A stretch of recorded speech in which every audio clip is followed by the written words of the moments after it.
Hello guys, welcome back to another video. Ado mayam ai se video namda basu kuire. Ado haidi handak se khara chat baga ko matam sangda bagine. Ado ai ngasi da char ka doise yen ga yerum ga ko thonga char ka doine salal aire chaka ai ado mayam ai video se full boing bio ado go pamaga di like subscribe to biramo ai chana ba to rage ko. Hida rage. Ne yerum la edo. Mahi ga yaudre mahi like kangre ma. Mahi like kangre.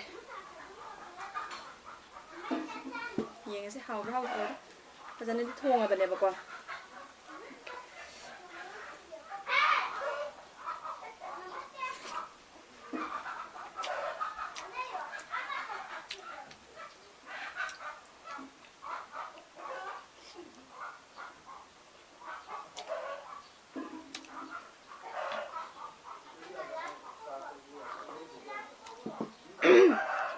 Hào ấy. Các bạn ăn được.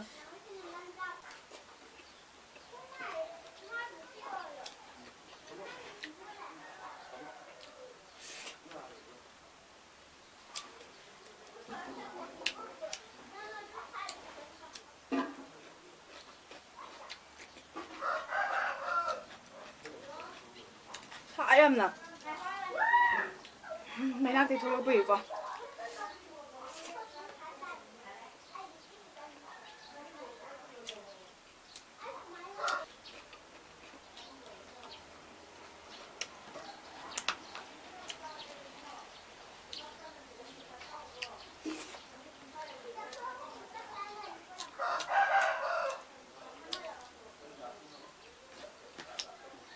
Hả?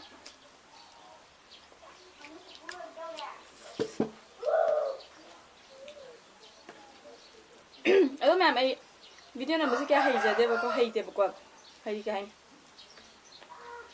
chubok da ba ang se min ne ba so bi ar sum yeng ngo hay ta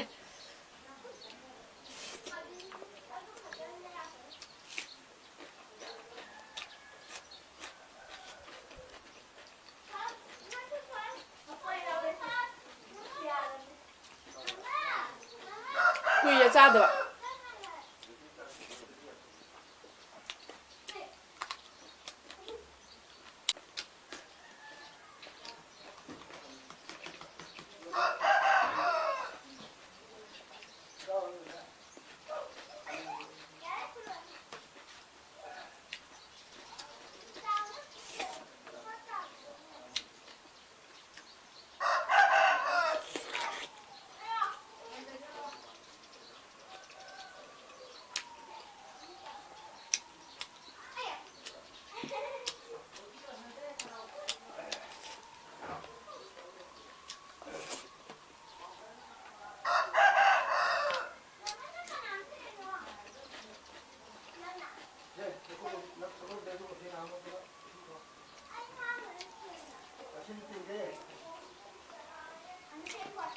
Hả?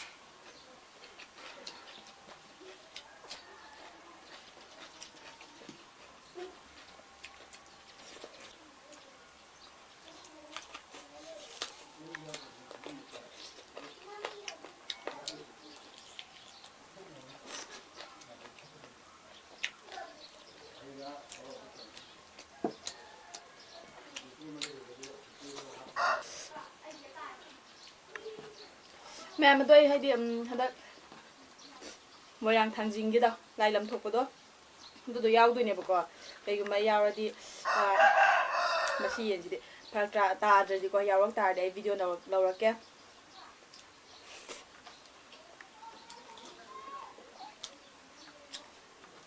cái số han boy tôi nè bà con tôi yao tôi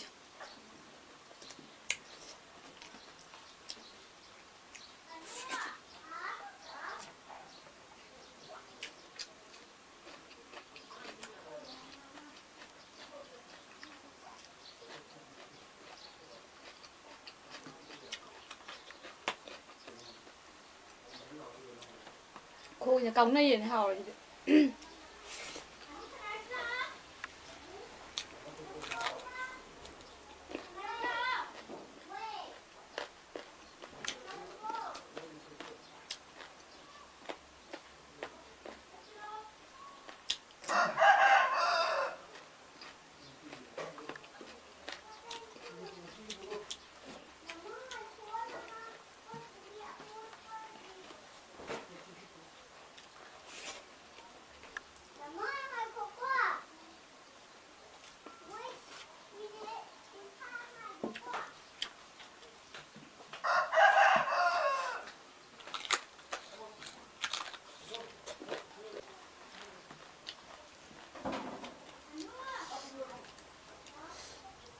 Vậy thì đây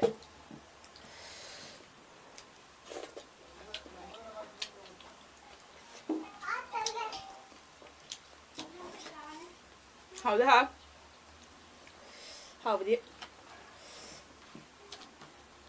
anh đừng thả đi ngồi sẽ tầm mây không? Mà xì gì vậy?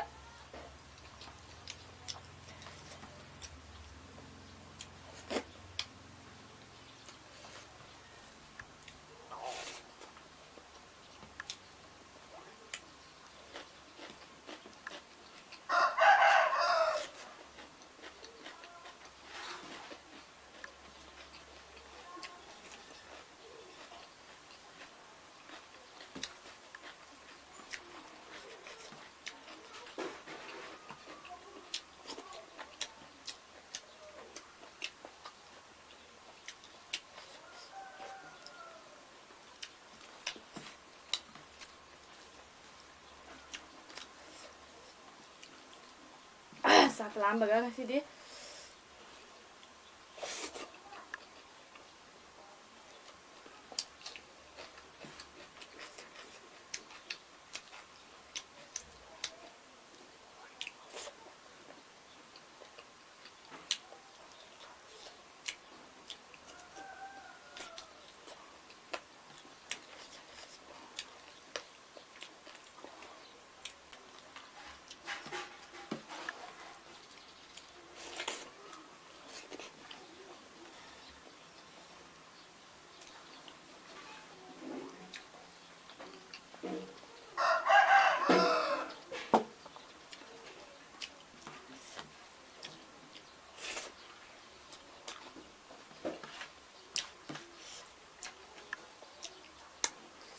alu sih caning dia thum me ba di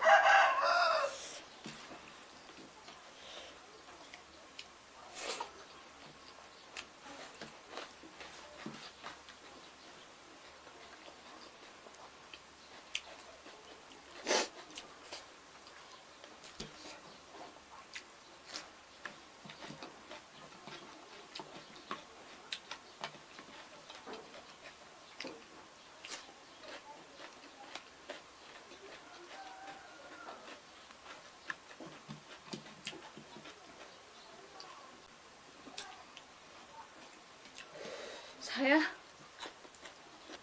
mama ga maccha ga thang hai hoi to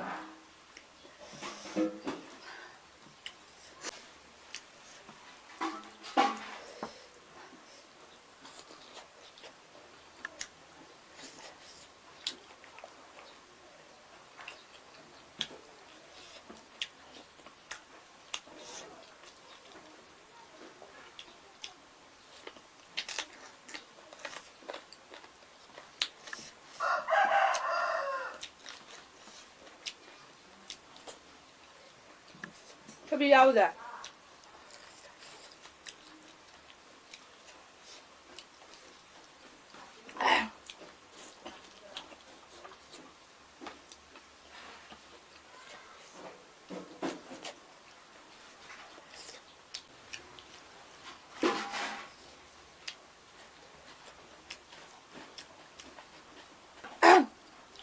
Iro mama lay ngamdre bay hadi ware ba ko ji sak mayam da chari henjang du pik thang mina sa ge do sini ngamdre ai othora ni ma video se sa de loi lagya matung da video amaga amuka lagya bye